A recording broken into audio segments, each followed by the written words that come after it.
All right, the recording is in session. Thank you, everyone, for joining us today. We have all our previous panelists here from the Business and Finance webinar series.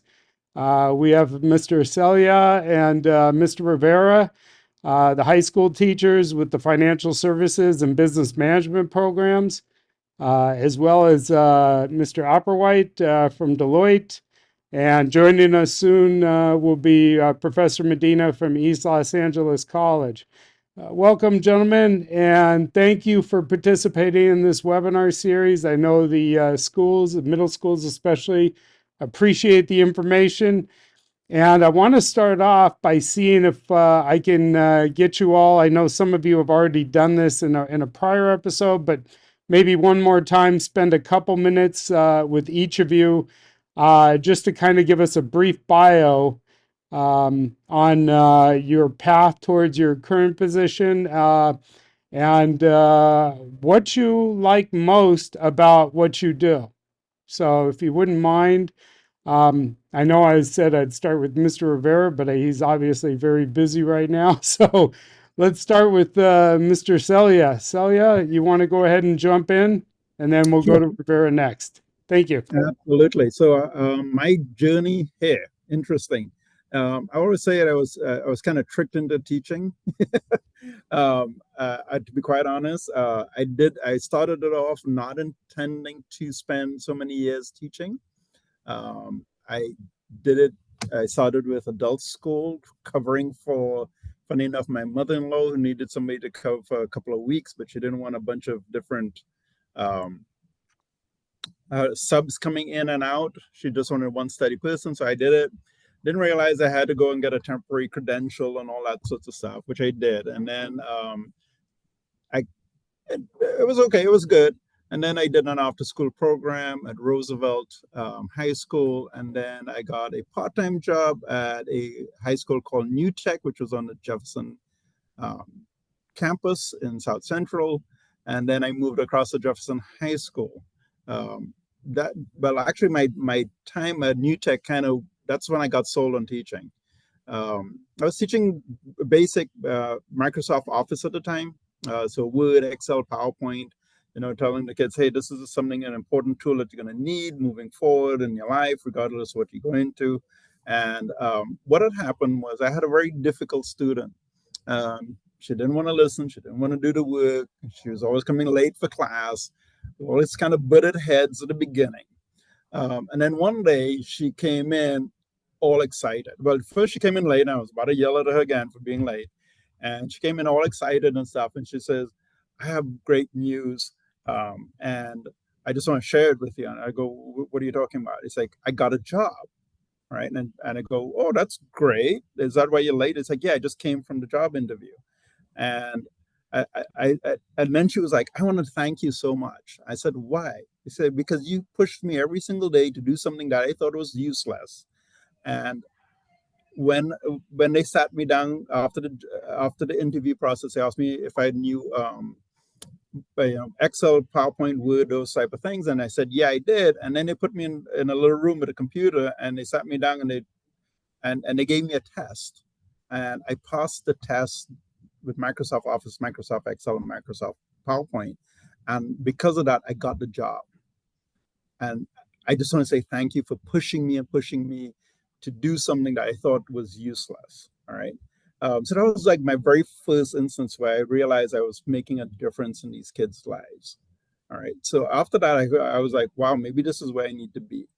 And year after year, I always have like one or two students that's exactly what happened. They kind of wake up and realize that, education is not being wasted, especially like the elective classes, because we always look at elective classes that, oh, we don't have to pass them, this sort of stuff, but we actually the classes that really make the big difference for them in the real world because we're giving them real world education.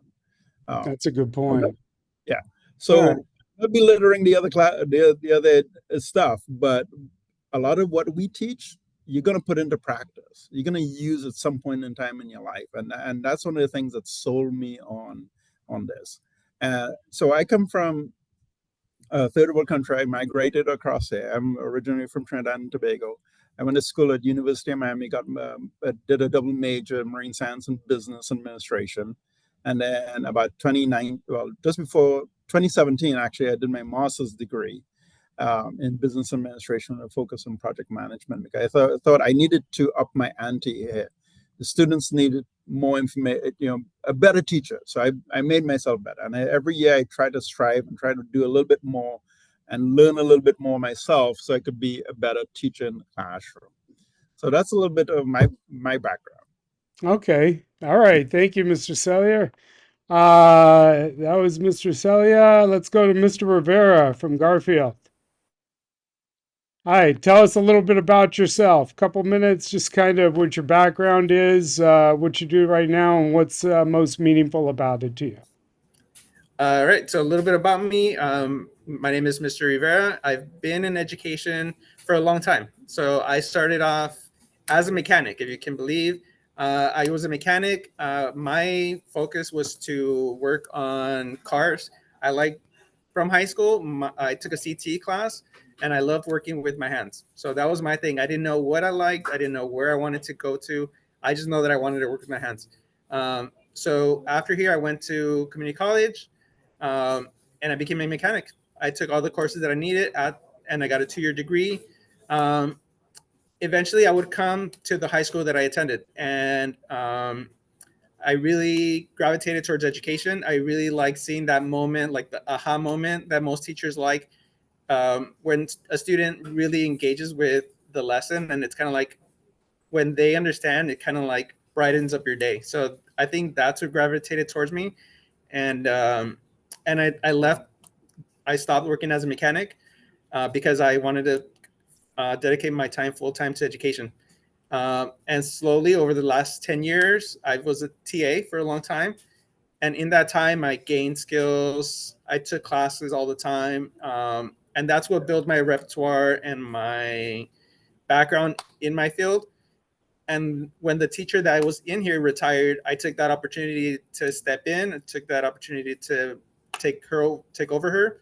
And essentially, that's how I became a teacher. Even though it was a long process, I am a new teacher, but it's definitely something that I learned along the way, and everything I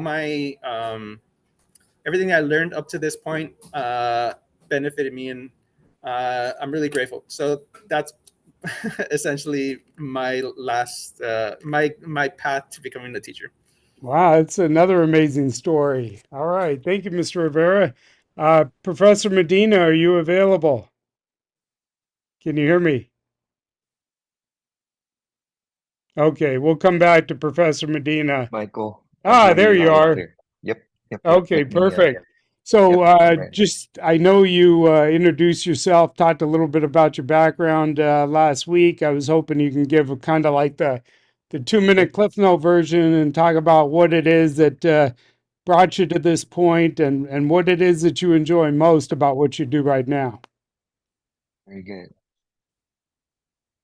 Yeah, well, good morning, students. My name is Leo Medina. I'm a professor at East Los Angeles College. I teach courses in all things supply chain and logistics. An example would be you order something from your smartphone and you get it the next day, and all the science and technology that's happening in the middle of all of that. So that's what I teach, from import, export, supply chain, logistics, and I have a lot of fun doing that.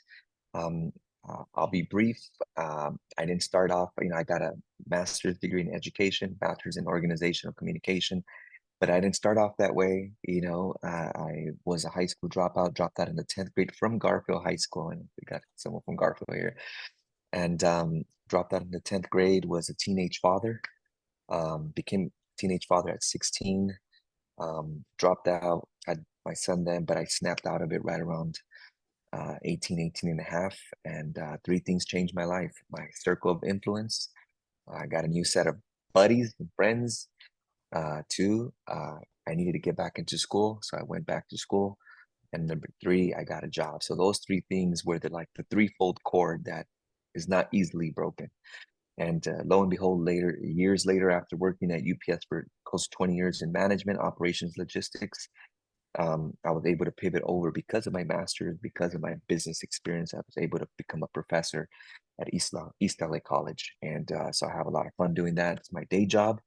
And then in the evening, I have a lot of fun creating businesses. I have two businesses. One of them is an educational business where I sell curriculum to high school students. Got about a little over 1,000 students in California using my curriculum. I also am a business consultant, so businesses hire me for like strategies and stuff like that. So that's my story, and I'm sticking to it. I enjoy what I do. I love what I do. I'm glad to be here with all of you. Thank you, Professor. And I think that's the big key. You got to enjoy what you do. You got to love what you do. That wasn't the message some of us received back in the day. It was take whatever was available and be loyal and stick with it until you retire. At least I'm showing my age, but that was definitely a thing. But thank you, Professor. Mr. Apperwhite, you want to continue on this journey here and tell us about yourself and what you enjoy most about what you're doing right now? Yeah, and I resonate with everything we've heard from my peers on this panel. Um, Keeping it brief, which is hard the older you get. I was in college and I was actually studying to be an opera singer.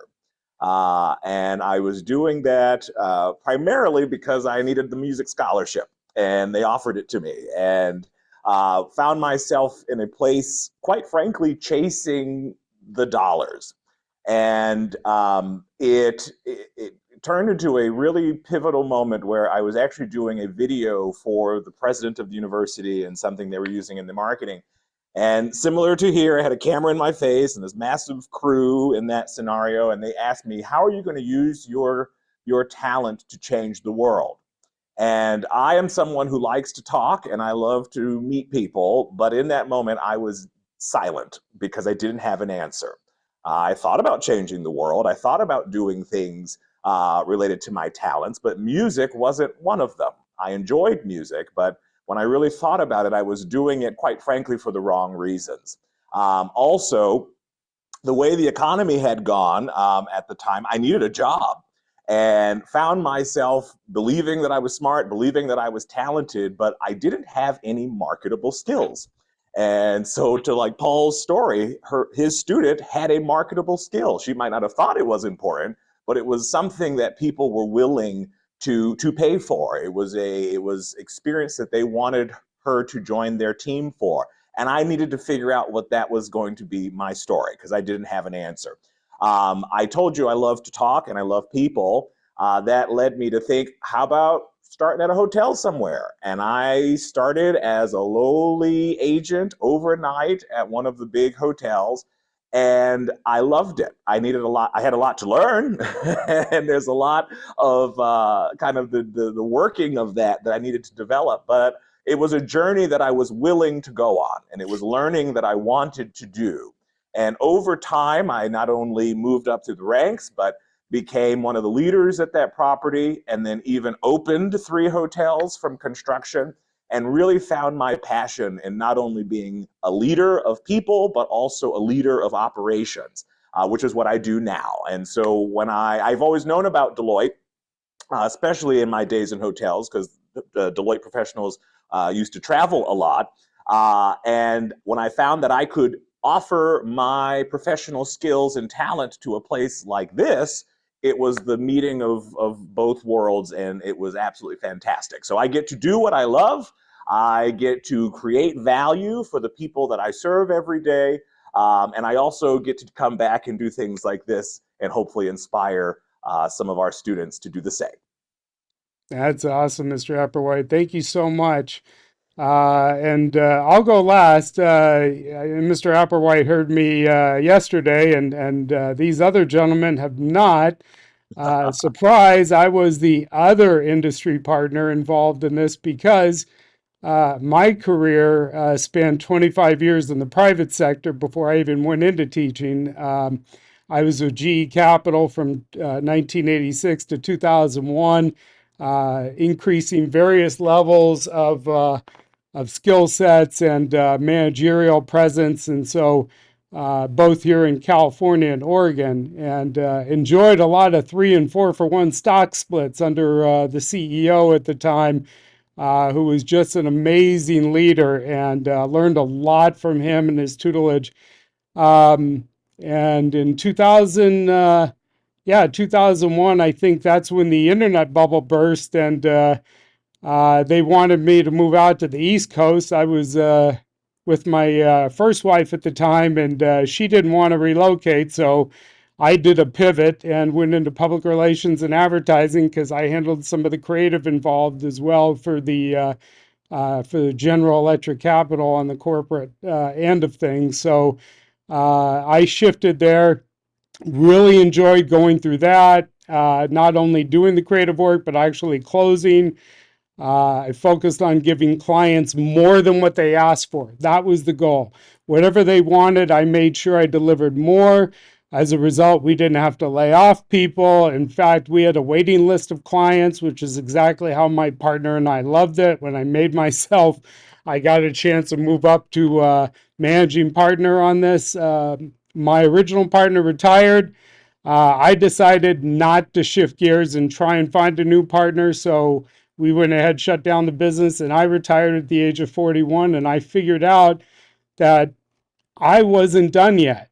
I didn't plan for retirement. I did financially, but I didn't plan emotionally. So a couple of colleagues introduced me to a principal with Los Angeles Unified, and they said, "Wow, you got a great story there. Do you want to teach? You have some background in it." And I said, "Teach? Why would I teach? I had clients on retainer. I work for a living. If I messed up one month, we're out the next, and I remember how some of our teachers back in my day in high school, they were just kind of going through the motions. But luckily, I was a little bit older. I was more mature. I said, "Oh, I'll check it out." And they brought me in as a guest, and I saw those eyes light up, and I was hooked, as some of the previous speakers said. Something about it, it's just euphoric, and I wanted to be part of that. And then I became an advisor in the district after several years of teaching. And I thought, well, at least I'm not going to go back to management. But here I am in management now. But the difference is I'm doing it because I want to see things improve. I've seen a lot of things over the years throughout different schools, different districts. I want to make sure the kids have better opportunities than when I was in LAUSD. Yeah, I was an LAUSD product as well. I was on the northwest side of the valley, but they had something called regional occupation programming. And what they did at that point was the teacher kind of went through 5 months of instruction, and that was it. And I didn't learn much about the career field until after I was actually in it. Matter of fact, I enjoyed it so much that I did very well for myself. But it wasn't until I got into education that I enjoyed it. I enjoyed education in the second half of my journey that I decided to pursue the master's degree in education.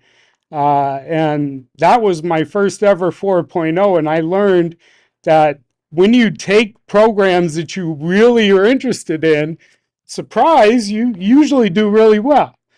And so that was one of the things that I learned from corporate finance. That was one of the things I learned from being in education and trying to help it so that students like yourselves have better opportunities. And I want you to be able to enjoy your life out here in Southern California. The average median house price is almost at $900,000. In the greater Los Angeles area. You're not going to make that type of money in owning your own house working at a Subway. No dissing on Subway.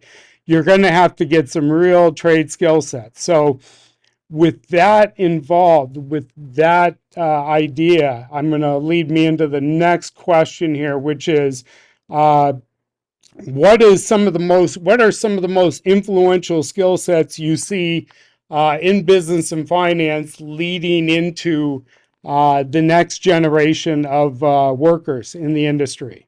So anyone want to jump in with that, please feel free, go ahead. The floor is open. So what are some of the going to be the most important skill sets students need to know when they get out of high school, when they finish East Los Angeles College, when they go into their career set?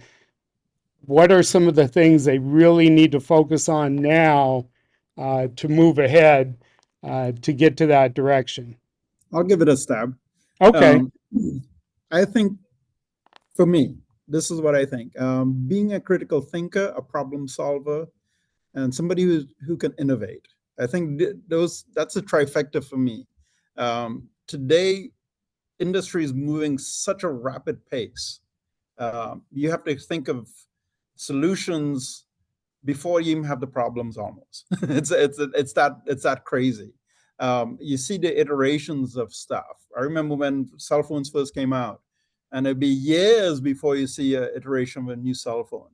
Now it's like every single year you got a new one, a new type, and they're a little bit better than the ones before. And that's kind of what iterations are, right? Just a little better than what it was before. You look at people like Elon Musk, for instance, that they're revolutionizing how we do things. All right, there's some people like Mark Zuckerberg, Elon Musk, Jeff Bezos. These guys haven't created anything new, but they revolutionized how we use things. All right, and they made a product that's existed before just a little bit better. And because they made it a little bit better, and we utilize it a little bit differently, they became successful. All right. Electric cars have been around. Actually, funny enough, a little history here. Electric cars came out before gas-driven cars did. All right. Yeah, something that a lot of people don't know. All right. So they've been around longer. Okay. But the problem is, of course, the battery running out of charge, all this sorts of stuff. That was an issue. And I never put high performance with an electric car before. And then Elon Musk changed that. All right. He says, well, let's relook at this. Let's rethink it. Let's solve the problem. All right. And he did. Okay. We look at space travel. Before we'd like, hey, space travel can only be done by government because they have all the money. All right. Private sector will never be able to generate that kind of money to be able to do that. Well, he changed the way we do things by just changing, how we do things. All right. Look at Mark Zuckerberg, Facebook, right? How we use social media from a business point of view. Okay, not from a social point of view, but we collect all this information, all this data on everybody, and now we can market easier to our customers. Okay, because we have more information about them. All right, you look at Jeff Bezos, how we buy things online. All right, that was around since the internet started. Well, maybe a little bit after the internet started when we figured out how people could buy stuff online. But then he revolutionized how we do it. And now we could buy stuff, from anywhere, any corner of the world, basically, through the internet. And we could get it within a few days, right? If not next day, if not same day now, all right? It's not just books, right? Not just books, right? Not just books. And now you could pretty much, everybody goes, I'll just check it out on Amazon, see if it's there, right? Type of thing. Right.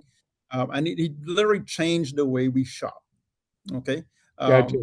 All right. So, yeah, I would say those three things are the key. Excellent. Anybody else want to add anything to Mr. Sellier's comments? Yeah, I would agree. I think that Paul's spot on. I think the skills that you can develop is problem solving, and you get paid. The smaller the problem you solve, the smaller the pay. The larger the problem you solve, the larger the pay. The larger the problem you solve, the larger the pay. The larger the problem you solve, the larger the pay. That's just the way business sees you. If you can solve problems, you get paid. And that's like working as a consultant. Consultant is you have experience, you have expertise. We're struggling. We need your help. We need your expertise to help us solve this problem. Okay, cool. How big is the problem? Well, then the pay must be this big, right? So it's important that how can you do that today in high school? I would say get involved in a school club, like in the debate team, in sports, because in sports you're always trying to compete and you're solving problems, and you're looking at ways to get creative and to get an edge. Another way is when you're in class, if you have case studies, if you have projects, get involved and put some heart in it and solve a particular problem and get very creative with that problem. So solving problems and then creativity, as Paul mentioned, creativity is that innovation part that, no one really thought of that, but you thought of that. No one saw it the way you saw it. And when you saw it differently. And so it's important that you're able to solve problems and get creative with whatever you do. And when you do that, you will have an edge, and you'll just have a new set of glasses that very few people have, of getting creative and solving problems. If and the last one I would say is communication, because eventually whatever problem you want to solve or you're solving, you're gonna have to communicate that. And you're gonna have to communicate that effectively, so that you can persuade people to see the way, and persuade people to see what you see and to see what they can't see.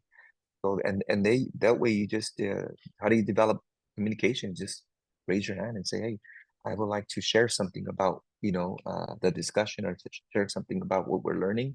Or whenever you have a project, volunteer to present the project, the final project. And the more you get involved with that, the more you practice that, the more effective you'll become at reading the audience. The audience is going to tell you if they're bored, if they're falling asleep, and what you need to say to jolt them and get them excited about what you're saying, and then eventually to buy into what you're saying and to get involved into what you're saying as well. So those are important skills, very important skills, is the critical thinking, the communication piece, and then the creativity that you. Wow, sage advice. Yeah, definitely. Thank you, Professor. Mr. Apperwhite, do you have anything you want to add? Not really. I think that what you've heard has been excellent, but I do want to underpin what you've already heard, because it is really important. And Professor Medina, specifically your comments about like communication and finding your distinction. I think in this world, if I was thinking of the audience and where you are and what you're about to go into, right now, things are kind of laid out for you. You take the classes you're supposed to take. You go to the places you're supposed to go. In a few short years, that choice and those decisions are going to fall into your hands. And no one is going to make them for you. And if you don't make them at all, then that will be what it will be. And so, kind of going back to the story I told of how I transitioned from one thing into another in college, I realized that I needed to be an advocate for myself. There's nothing's going to teach you what you need to do more than when you need to do it. And if you get to that place and realize that you don't have the skills, you don't have the relationships, you don't have the preparation, you haven't made the investments, now you're really pressed, not only for time, but also for whatever it is that you need to manage and govern your life. And I just encourage everybody who is listening to this, you are capable. You are capable to be as successful as you want to be, but it will not be handed to you for free. It will not be what everybody else chooses to do. And sometimes you're going to have the courage to step out and not only be yourself, not only be known and heard, but also to go after what it is that you want your life to be. And no one can make that decision for you, or better than you. So make sure that you're pursuing that. Thank you, Mr. Apperwhite. Definitely appreciate the message on that. Mr. Rivera, are you around? I know you're busy. He's busy teaching here, so I'll try and catch him at a different moment. Let's lighten it up a little bit here. Next question I have, if you can tell the middle school students here that are just about to go into high school, what's the most, I guess, bizarre situation you ran into throughout your career? Whether it could be a former career, it could be your current career, but what's the most bizarre situation? And yeah, keep in mind, we're talking about teenagers. They're starting their teenage years. So, but with that said, anybody want to share first? Think about it for a minute. I'm perusing. Okay. Yeah. You know, I will say one. So just in my role, so I deal with operations. I've managed hotels. I manage offices now. Kind of in the same vein of what you've heard. And this isn't going to be everybody's story, but I think you can get something out of this. we're all here for a reason, or at least you have a job for a reason. And though you're going to apply to roles and you're going to, they're going to say that what they're looking for, it's really your job to take whatever that is, whatever conversation you had, whatever job description you've been given, and bring it to life and fill in the blanks and find reasons for you to be in that environment and choose the level of success that you want to experience. And I say that to say, as a part of my role, I manage not only people, but I also support thousands of other people, right? When I was a hotel manager, we had thousands of people staying at the hotel. Now that I do this at Deloitte, I've got 3,000 people working in the marketplace. A lot of them don't know what they need or what it's called or how to find it. And you have to lean in and create those solutions before, I think Mr. Sellier said this, before someone's even asking the question, that you've thought about it and found the answer. And I will say there have been many times where I have walked in this building and something happens and you are the last person that needs to freak out because you're the person that needs to fix it. And so when you think about all of the people that you engage with, are you the person that holds resources? Do you have people to call or websites to go to, or hey, that's in this drawer at the bottom and that will fix this problem? We often think of creativity just in the arts, and I'm someone who loves the arts, so nothing against them, but you can be creative in how you put a team together. You can be creative in how you organize a room or a group. So I say that to say, without going too deep because there's personnel involved, but be open and be ready to find an answer. And if you can do that, it will be immensely valuable in the workplace. Okay. Thank you so much, Mr. Apperwhite. So, Mr. Rivera, the question is, tell us about one of your more bizarre experiences throughout your journey here from mechanic, perhaps, to TA to educator. Let's see, bizarre. Um, I think just knowing how to be a teacher, because most teachers like learn to teach and they become like they take classes to become teachers, and they also do student training or teacher training. To become a CTE teacher, it's completely like being in the deep end of the pool.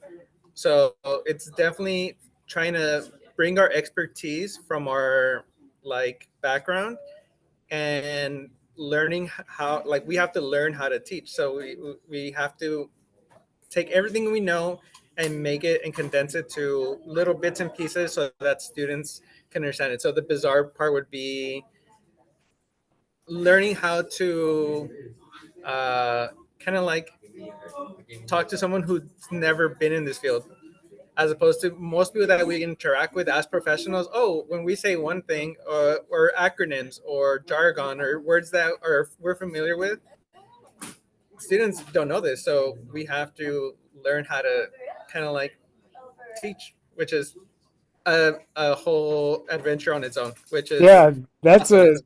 a great point. I mean, I can remember my first instructional class as a teacher going through this, and the principal walked up to me, handed me my keys to the room. He said, "Your room's right over there," and that was my instruction. That's what I received in terms of I think they call it a stub, but in the business world, it's an appraisal and work reviews. But that was my stall. It's like, okay. Where's the training lab? Training lab? Ah, get in there. Those students are waiting for you. And I thought, you got to be kidding me. So, yeah, a lot of it trial by fire. Absolutely. And it's Um, also making the best with what you got. So like as professionals, we come from a field where if you need it, you got it. So when we come into the education field, it's like, no, you get what you get, and then it's like you got to make the best of this. that's a So good point. it's a great adventure, and it definitely has its high points and very bizarre points. And every year we come up with new customers, right? Because essentially students are kind of like customers, and we have to kind of like bring a whole new mind to our classroom. So we have to make the best with the new minds that we have. Okay. All right. I appreciate that, Mr. Rivera. So we're coming close to the end here. We got about 8 more minutes left. I want to see if I can shift gears and get to the last question, which hopefully is the most meaningful, is that if there's one thing you want students to remember right before they leave this webinar and they're watching this, the most important thing that a middle schooler should focus on right now when they're on their journey into high school, what should that be and why, in your opinion? Of course, it can't be wrong. It's your opinion. So whoever wants to go first, please. We got about 1.5 minutes per person. Yeah, If you would do I can go. that. Okay, perfect. Go Okay, ahead, I think Professor. what I would recommend is that take initiative. That is such an important skill. That is such an important thing. Initiative, and just raise your hand to take initiative on a lot of things that you're interested in and even things that you're not interested in. Why? Because when you take initiative, you're going to take initiative to learn something new, take initiative, do something that could be risky, positively risky. Take initiative to say something when you're too shy to, or take initiative to be a team leader, a team captain when you're presenting in a small group and class. The more you take initiative to do things, even to start like a club on campus, for example, or to even help the teacher in some way or some form, the more you take initiative, the more you learn. People learn 10 times faster when they take initiative to learn something new. You're getting a good education right now. But if you want to 10x your education and learn 10 times faster than anyone else, take initiative and do new things in the classroom and outside of the classroom. And you will 10x your learning in the workplace, at school, and wherever you're at. Take the initiative to learn and to raise your hand and do things. That's it. Thank you, Professor. All right. Who's next? It's the one I'll let thing. you, I'll Go let you ahead. chime in. Real quickly, I would say don't lose your passion for your dreams. I've seen a lot of kids' dreams get crushed because they're told they can't do it. And I was one of those. I wanted to be an airline pilot. Well, I'm not flying planes. So so don't let anyone, and this is hard to say because people would agree with me, some people would disagree with me, but don't even let your parents sway you from your passions or your dreams. Don't let your teachers sway you from your passions or your dreams. All right. When you look at the most successful people, they follow their dream and they go at it 1,000%. They throw themselves at it and they don't give up. Surround yourself with people who support that dream, who support you. I, as a teacher, that's one of the things I try to do every single day. Allow my students to live their dreams, all right, to find their dreams and to live it, because some of them have lost it. The other thing is be passionate about what you do. Give it your all, and remember, there are things that you're going to have to do because you have to do it. Understand that is part of the journey. All right, so don't push it away and say, "Oh, I don't like it. I don't want to do it." You know, this sort of stuff. Understand it is part of what you have to do, and that's kind of like where your dedication comes into what you want to do. Is doing the stuff that you don't want to do, and making fun as you do it. You know, make it joyful. Like, be joyful about doing it. It becomes a lot easier to do.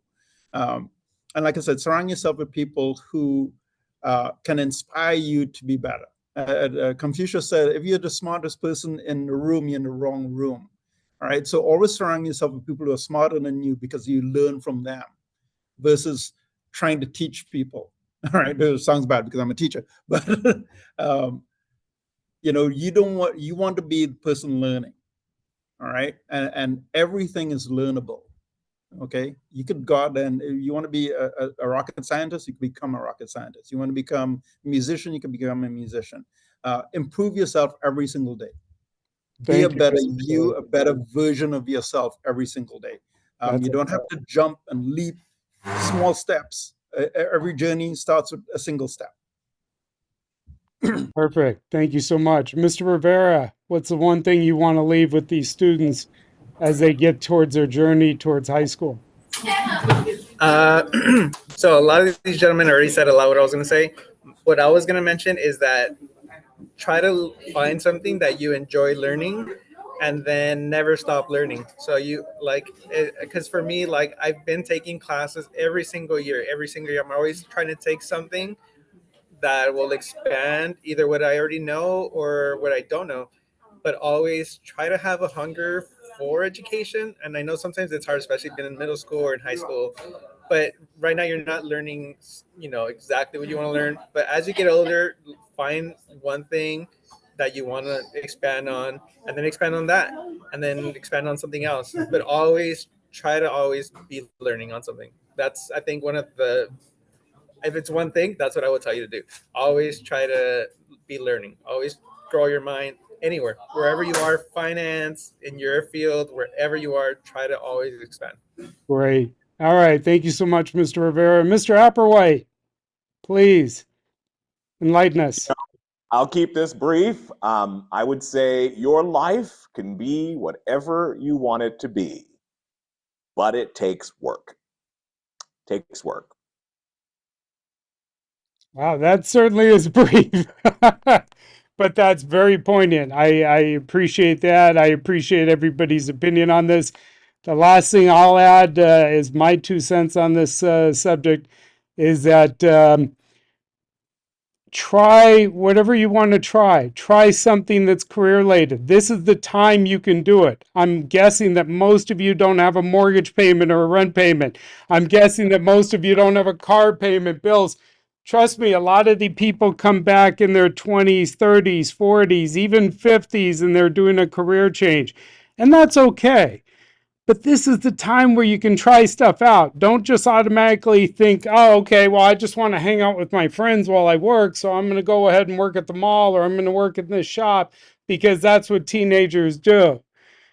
This is your chance to intern in places to learn the ropes, learn how things work. If you're not paying rent, you're not paying mortgage, you can work for minimal. You can work for no money if you're getting that experience. If it's something you can build on your resume, this is the time in your life to do it, to show that motivation. So I want to thank everybody for listening in on this. I want to thank all of our business and finance experts with their world of knowledge. I hope you all took their information seriously. I hope you have a chance to replay these videos when you need to replay them, because trust me, a lot of the information you received here is knowledge that they have firsthand, and most of them learned it after their school years. So please, please consider this for your future. You will make us a lot happier.